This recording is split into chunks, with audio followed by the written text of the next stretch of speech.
對面邊寫埋提子幣，寫埋提子幣，寫埋又話。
佢嗰時問佢意思咪提子幣先咪，是這樣啊？啊，沒小意啊，點先咪提子幣？哎，好啦，啊，講係變紙了，啲上火了啲紙，佢幫佢掉上面啊，當然一幫係紙幣面啊，你會講幫係喂，當然咯。佢先咪提子幣，佢上火了了，佢幫佢吸面了。咁我招數揾死我嘅東西呢，錯啊！甜甜吹，面點屁呀，你梗要會好呀，幾百啊，你最低呀，你是死了咁啊樣，始終係度低呀，買幾百係度低呀，你用招數你忙死我呀，你只要識咗有副條件點寫介意，你是先嘅用手度低了啊，做仲係使低啊，你冇本事對伊冇做啥解呀？你對伊就當啥對下去冇聲一命係咪聽住他衝擊？唔知啊，佢始終係當啥會失嘅，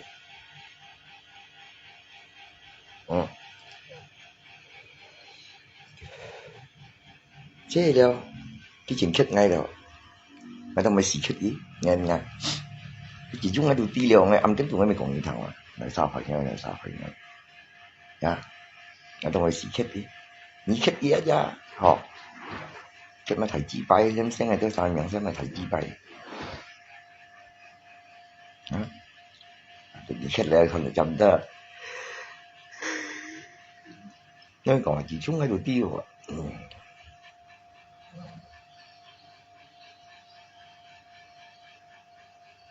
即係了。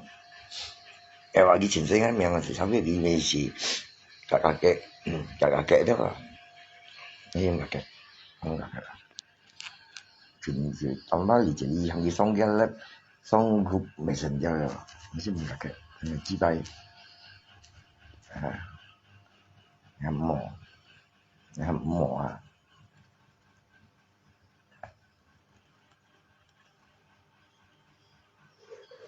你哋自己答嘅。仲係好唔知有雙眉，唔知有同佢有兩雙水，我係爆你就爆，就冇純女雙水，佢時灰啊，酷嚟啊，係波現劇嘢啊，下擺呢個小啲藝啊，藝都冇識對我哋得嘅，啲啊，電子啊。人家公交上利用你嘅批評啊！你係咪提紙幣？你都咪行邊啊？你唔講嗌我啦，點解？啊？唔知啊？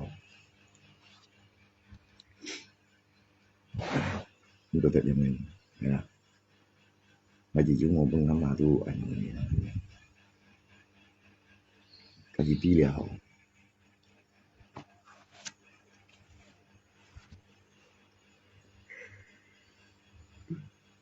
如果你要他 keep 佢就好啊，喺度同埋第二風聲，你唔講嗌咯，你試下，我可以咁講，你暑假就會掉嘢，自然出講啦，我話先出啦，啊，見未從佢丟人，而家以前就係叫我係紅毛，紅出嚟。是吧？紙幣咩人學啊？半個心經喎，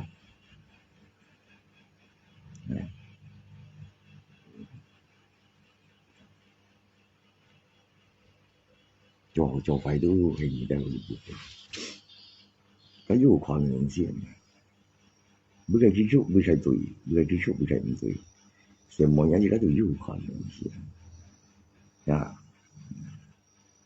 費真硬硬咩都唔係先，啊，點解你有發現硬咁你行業呢邊就係用做出樣嘅事情，你沒反應，什麼人一樣嘅。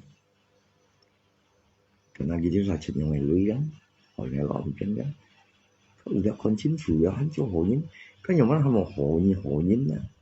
你隨時有錢啊，因為你講嘅佢都，你話你問哪來的呢？你話你問哪來的人要相信？你咪只不過本大半嘅心經咯，你文超人家本嘅乜嘢？你跟點解你用緊比較好嘅？你當係成日大半嘅心經，你決定係咪？佢有啦，唔可能。而家做人哋，我要入良心在上，唔緊要，愛救人愛害人嘅人家真係冇，唔得啥想嘅啫。當然老人做事情冇盡性，好做嘅冇做，有類表示一個。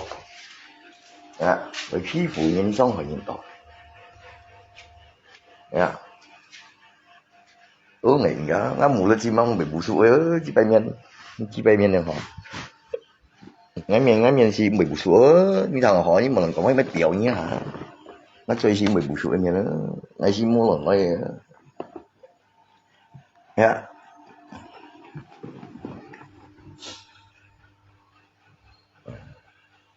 俺人沒得來表面嘅，俺沒搞事嚟裝嘅，俺冇人啥拍片，所以我敢講出嚟，我唔敢熱出，我咪講出嚟。này ra sống hỏi ngày đu sự bệnh ngày đã bao ya này ra cho quỷ này ra quỷ đã quỷ nhiều đã tao cái gì à cái nào mày nhi gì cái bữa như luật pháp chế chiều yếu chửi nhân cầm bọn chút mà hai lương thằng ya thì mẹ cái gì sau con cái gì tiểu đó dân con anh mới bị biểu anh tiểu cho mấy cái mười sao là cái muốn là anh mấy gì mấy tông coi á anh mấy gì mấy bữa sinh thần tiểu á anh mấy một bữa luận tiểu á nè anh mấy gì bữa ngã ba tiểu một bữa biểu á thế là jadi dia sa cho si kan mon cô phụ ngày kan còn nhiều phát triển à好便宜五線以前先，紙摩熱篇啊，你面上攞條腐花油，呀，紙摩熱篇啊，你面上攞大腐花油，你知道係我啦，你都沒條腐棍啊，你都全部都大腐花，你明白緊有哪花花？你說你為咗隨我對你，你少用嘅女，你本人利用。你本人行thuốc nó và chuẩn nhà lui à là sạch này你小啊你都咪時間近嘅出咩容易啊近嘅又出啊你日黑啊開用嘅啊細路女啊實動嘅啊梗係使有人容易啊天都很有人容易啊你都咁做出樣事情咩我有人容易嘅天都很有人容易啊咁你睇分快而家要每班淡白啦，全部小商全部會講貴嘅，啊！你咪話拎到去病㗎，你有群氣曲啊，啊！你都有做氣啊，得幾日你群叫晒啲大腐花啊，啲真係真，cái都群出啲嘛，你講嘅mấy chuyện會要群。còn như còn mấy cục cung tu như luật pháp chế còn mấy cục cung môi trường còn ngay cạnh như thọ như còn xuất như ship kiện trên nên những bạn này hạt lấy liệt như bởi cô phun mò chẳng còn ngay cạnh như thọ lui yang nên như bởi cô phun mò như sẽ ăn cô phun à cái ship mình yang lấy liệt à là ngay yếu cho chuẩn hồ bên như mò như oi mò ban chuẩn như pháp chế nha như đang ra cũng mỏi你當時要講你是當時本嚟冇千人本嚟冇，你一講出嚟都話冇用物冇成嘢包養我入羅演喎，家人有時唔對喎，我應講俾條 fair 嚟啊，有人我嗰陣要講俾人隨咗咁樣啦，我而家講俾都誒講公陀來，揸人羅人見有呢邊人騙蝕命係騙你喎，你當時本嚟千人本嚟你講出來。我未做呢個，未做用呢，好似巴拉嘢麼？於是講嘅辦嘢麼？盡量辦嘢咯，唔得就做咩咯？你咩講出嚟嘅話，你冇想講呀？你當年你那裡邊用你都按錯，按用都唔對哇！我都你又從呢老人講俾用人馬馬虎虎用人，想講意思你要你本人用人，假使唔有用行嘅生社話。cái của mình tôi ya những mấy nhìn xịt ngay bên nhì itu memang so karena người ta sahat loh ini tuh sama jigen ngay itu unti wa yang mana mau còn như đôi khi ngày ăn gì xí chẳng hạn như thổi yang cái xí như còn chuyện như tan sao chuyên nhân yang nhiều mắt lấy đất như còn chính chủ số bài thì cái hiểu trong nhiều thằng 你冇做或者可能你本人拍他片，如果你香港做衛視，你那是面用行嘅唔話，嗰是人用是為唔對喎，或者呀，你係面上安提出，你是面用講咯，你是面講冇意嘅嘢咯，有時嘢同唔同我，你咪講嘅 N 嘅記得特別嘅 N 啊，我記得特別嘅肯定學人咯，唔見，但係少啲講係咩？家下班人啦，在處講俾都對唔到啊，家下班係冇講記得 N 嘅得 N 啊。講俾都講水準嚟啊，錯嗎？我而家講緊記得嘅 N，做乜叫俾講安都唔錯啊，唔錯，辦出唔錯。我硬是佢講出樣嘅位，我而家咪都講。呀，你咪講一個bài căn就cái bài căn就tận ngay ingat, tapi cái cara bicara antum gitu, itu ya. Jangan kau ngomong kayak itu, salah wah, itu udah salah lewat. Kasih kayak hijau. Miệng nhiều á, nhà mấy miệng sang thì miệng cậu với tiểu nhá hả bí? Ôi cậu chín rồi. Cái gì một còn gì xin nhau lấy chuyện liền ấy dùng lì, rồi xong ấy muốn gì cái xin miệng ta, ngày dưới gì kẹo dùng mấy nhát trà lại nhát quấy tu, không sao đâu, không sao. Vậy muốn miệng hay dùng cái chuyện đây vậy, ngay khít, ngay còn chín rồi à, thoát ra sao là vậy? Ngay chín những thứ à.為就你講係俾個錯，或者我講係俾個錯，呢啲話啫。你要做節學係咪？收落有呢種嘅諗嘅，你就有人啦，你冇人講佢。呀，人而家講佢都講，唔會對天地先先唔錯，你咪信咪我都唔會啲，我見這個夠賤嘅，你話冇個錯。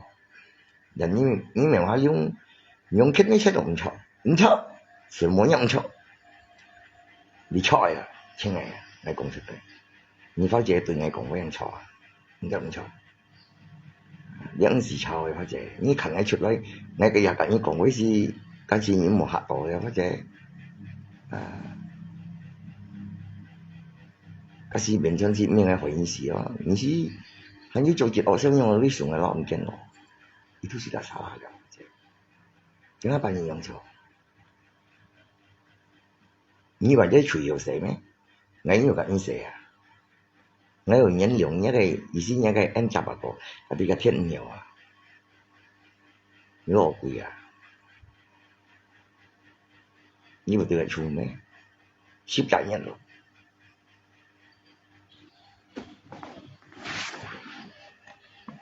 Để với còn错rồi.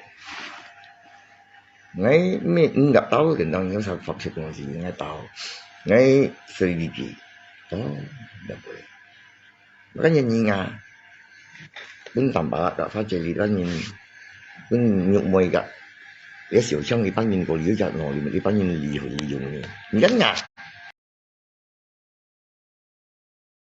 佢發覺對天文體會對待來呀冇簡單呢個然後你懵懂啊你講佢懵懂冇呀或者個已經定義過冇人做嘅但是你是攞你寫當一處你冇講有類似㗎入因㗎害人先你又批評或者是寫上簽名生事就等不應不要處你記得我呢個就仍然尊重你就老年咁啊你因嘅記得特別你揸啦你講為恨錯唔見啊忘記你後面係嘛咪下種講為行亦都忘記啊忘記或者你忘記知你厲害啊或者因為一就講出嚟同而家我就係講俾佢包養嘅或者冇興趣有時講嘢都談嘅呀戰爭講會錯嘅或者翻慢慢講嘅再傳到現實你攞肉妹嘅時候你現實ngay gặp你用bao nhiêu người chỉ có em慢講giờ đi cái với những còn gì với gần kiếm với những chỉ có慢講嘅陣你都有批評嘅話上班你收啲嚟害人咯嘅唔少都慢講泥沙喊你买原因你要用做，你就会讲出来。我含用下用嘅包，佢刻冇用，因啲嘢跟阿爸以為收用嘅女啊，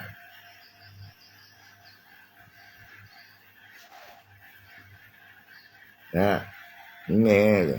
做翻阿羅演嘅小弟我講，年時路人錯，用這嘛嘛，做翻阿羅演嘅小弟啊，你都演做事情啊了。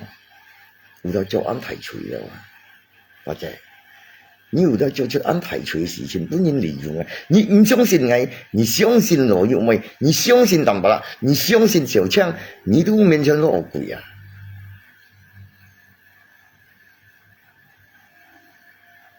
根本人樣後悔入去，就像係負10人一暗間啊！香港嘅隔熱節嘅台位，你都提沙啦了，或者提沙啦超咗，你安排出咗。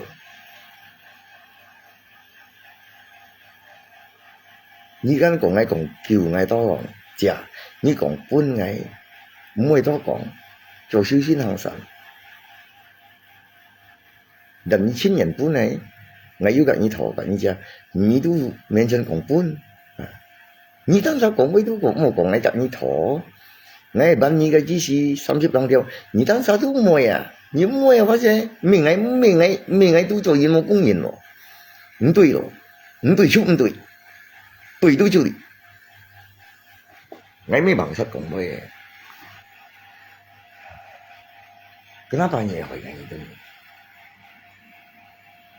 跟他半夜喊蛋白來使用嚟，跟他半夜攞時本蛋白嘅應唔會搞，日本小槍搞，一定要入嗰啲。跟他半夜所出嚟嘅掠女含警察用嘅意思作喺度作夠嘅。跟他半夜本警察呢，介紹將你班人行來什麼事，含佢教訓係本警察呢，含佢係10一號時辦嘅，你講，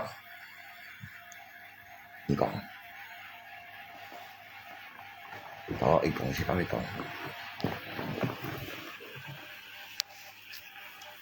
回頭嚟山啦，你嚟班人啦，跟他半夜用做，講啊，或者唔加當係總公司啊，定係先唔知你喐我一樣。蛋白應該熱用，跟他半樣做，小強一頓，傳翻熱女，按用嘅，未bắt，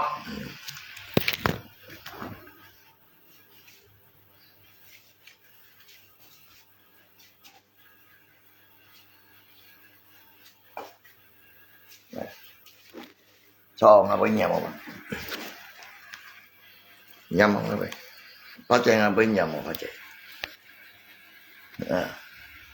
我會叫念條嘅，我會猜出你都全部講不到唔錯嘅話，你都係咪破片？我冇按香港講下嘅，我唔會做生意嘅，你咪話你冇點聲啊你啊，冇講係點知啊？然之後再來講，反正你看出來。我肉我已看出來，即刻你反對嚟，咩咩你冇咩幹我？有冇曾經3年前字幕上口了？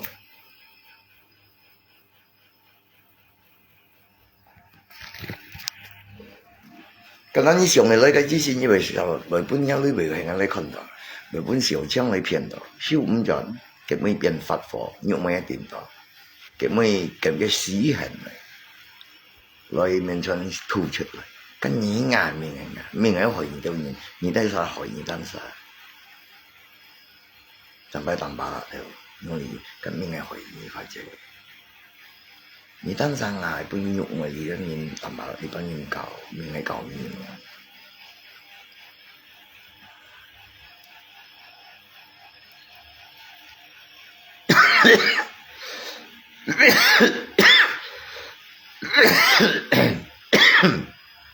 係嘛？我唔見我都講語堂，一路入門人都未學嘢，你要學語堂，就學語堂，自我以前偏咯，要嘛？我家理解呢啲事情先，要嘛？呢個，一啲學語門堂，日學要每堂啊，要我啦，講，咁我發啲事情發俾你啊，做人做對來或者安樂了，意思辦下，你又會貪氣，冇意思話。望業雜名而做出樣節惡樣害人民將提先乎，物人落求強，啊人叫連人實人，人就是人民強人，根本人勤係出嚟唔曉啊，冇按用字。我又乜將淡白，你班人嚟入你時辰樣講係變智慧嘅，可能係講係本係每對天天處，我慢啲彎路。那邊沒曉你你識唔知道，我沒想叫啥便宜，裏面全都很嚴重，你不用你裏我都很嚴重，我辦嘢裏你當啥都唔會，用乜我咪講我便宜裏，你都唔對哦。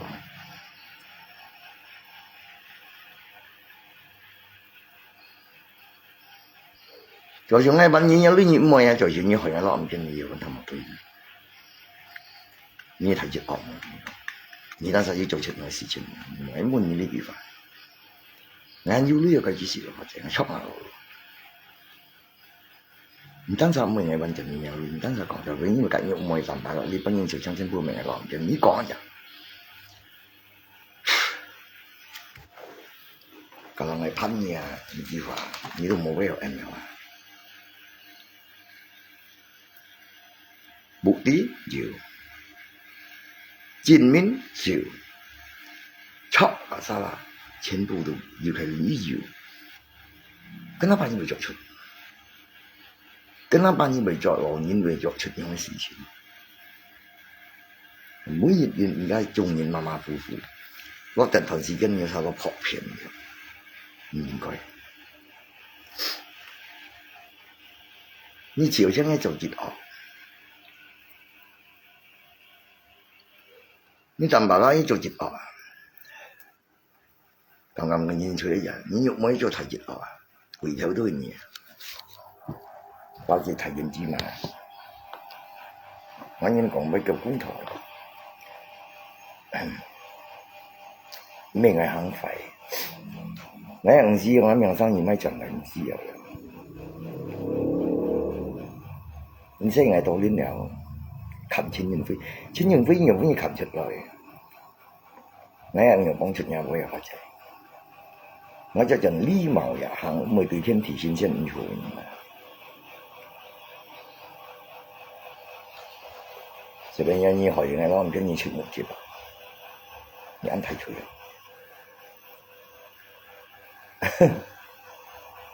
仲認緊有批評，錯啊錯啦，跟他班嘢相用嘅女啊。你出樣呢本二兩三沙你搞條唔攞個搞條攞錯下去，你都認邊呀？以前你會要錯，但係我都未發現，我班你呢度發覺你唔會咯，哪怕以為行出樣垃圾咯，隔離班你行垃圾咯，類似喐我人上輩人事嘅你傷害我，認邊呀？切搞。我貧困嘅一個人咩啊？或者你都有攞事咁做得呢？我請問你哋，我有冇揾你多次我人講，或者你像你用有你像你安同你班你啊？我唔會一班，要麼我多用年我唔會做，我唔會一班啊，要麼啊，只係咁照顧天照顧地，我基本班你啦。你當時都唔會啊，但係你啊，跟他包做出收用我呢邊嘅咯，你都唔掂呀，你很廢咯，你咩好咯？你班人我都班得到，你話我嗰唔邊做手藝咩發展啊？真係嗱，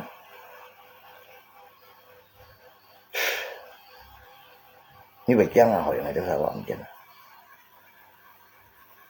我是面都係做嘅或者。就算人講我鬼堂了，啊，香港有鬼堂，唉，幾百年嘅鬼堂，你不你做香港，你啱冇啦，你啱，命係廢咯，根本打唔out。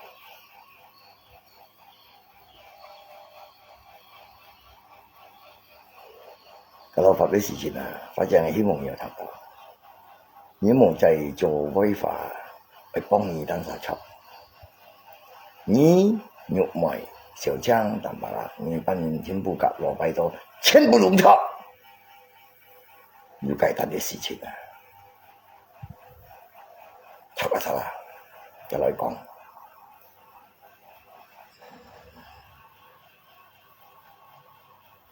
你講不叫飛嚟，你咪話兩人地方仲七公一樣，忙啊！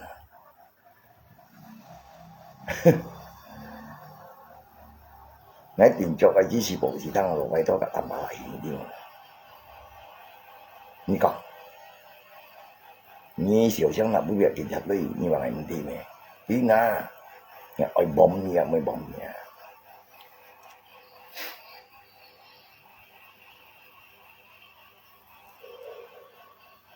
你記住咗呢個啫，嘿，你跟朋友就談，你用呢兩個浪片，你也好啊廢啊，你太寬廢啊你份，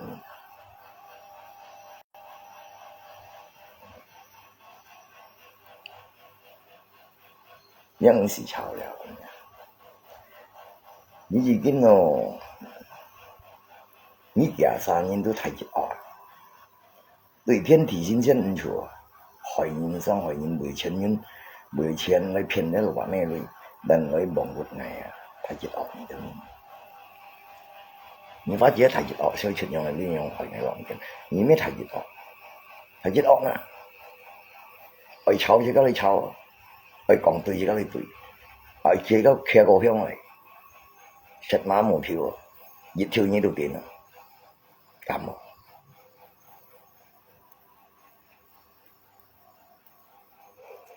嗰個公台位啊，我做嘢都全部都咁㗎。他學睇而家做嘢，你都會冇那睇唔到。你笑你啊！你咪話用禮拜拜都可以用錢嘅。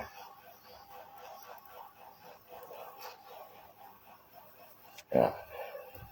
你擺到很冷靜嘅，我也發覺啊！你冇聲嘅呀，咦咁樣，咁你喊講啊，咪話了，發覺忙中出講為事，忙，嗰啲人啱啱冇參加冇錯，根本而家係逼緊你，就而家講佢，咪事情你都學用唔會談，咪事情你學用唔會談，咪事情你學用唔會談，插冇發覺。nếu mà yêu còn tạm bảo thằng như còn tạm bảo thằng tạm bảo điểm ký phụ đi bay bay ngày yêu còn xỉu chăng thằng chậm mà yêu lộ bay thằng chậm sao là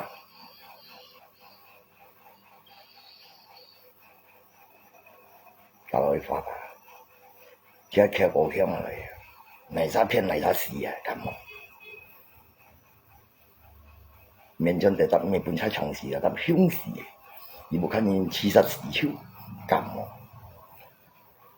我做嘢都唔咁啊，你搞嘢就搞，你咁，咁樣你有啲見面了，你對人做事情要很講講實實，講太直白咁種啊，超風咁種，你要他冇談講啊，你講專業嘅，旅遊出去啊，你有個怎樣，後悔入去啊？面前都寂寞拼落了，隔壁樣大頭髮上身啦。你回到你送嘅浪嘅，你出嚟到你先你講出來啦，即係你講出來啊！你本叫他騙嚟地到你邊嘅浪嘅，你講出來啊！咁我本名下兩個砌錯唔對啊！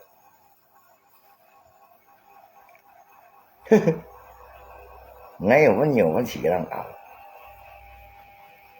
我嗰時已經出來，我始終未講出來啊！係講威啊！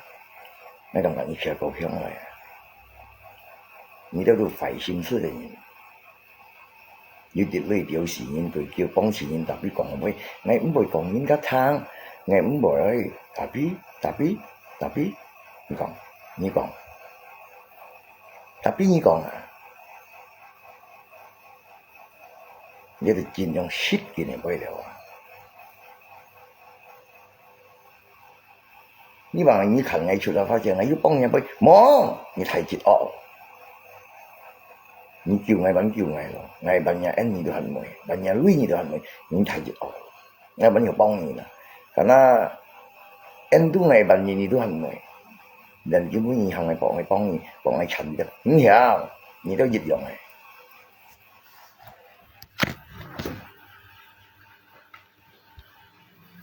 karena冇用嘅teori啊，咪得話。Em用嘅teori啊，呀，我都沒用嘅teori啊，因為有行動工具啊，厲害啦，我也冇學過，我就係慢慢想嘅，若是你清楚嚟，心肝想清楚嚟，頭髮想清楚嚟，你係做太極惡夢。為羅面生咯，按羅講為喊馬馬虎虎，呀，又要俾自身啊，你要揾佢唱，唔係嘅，呀。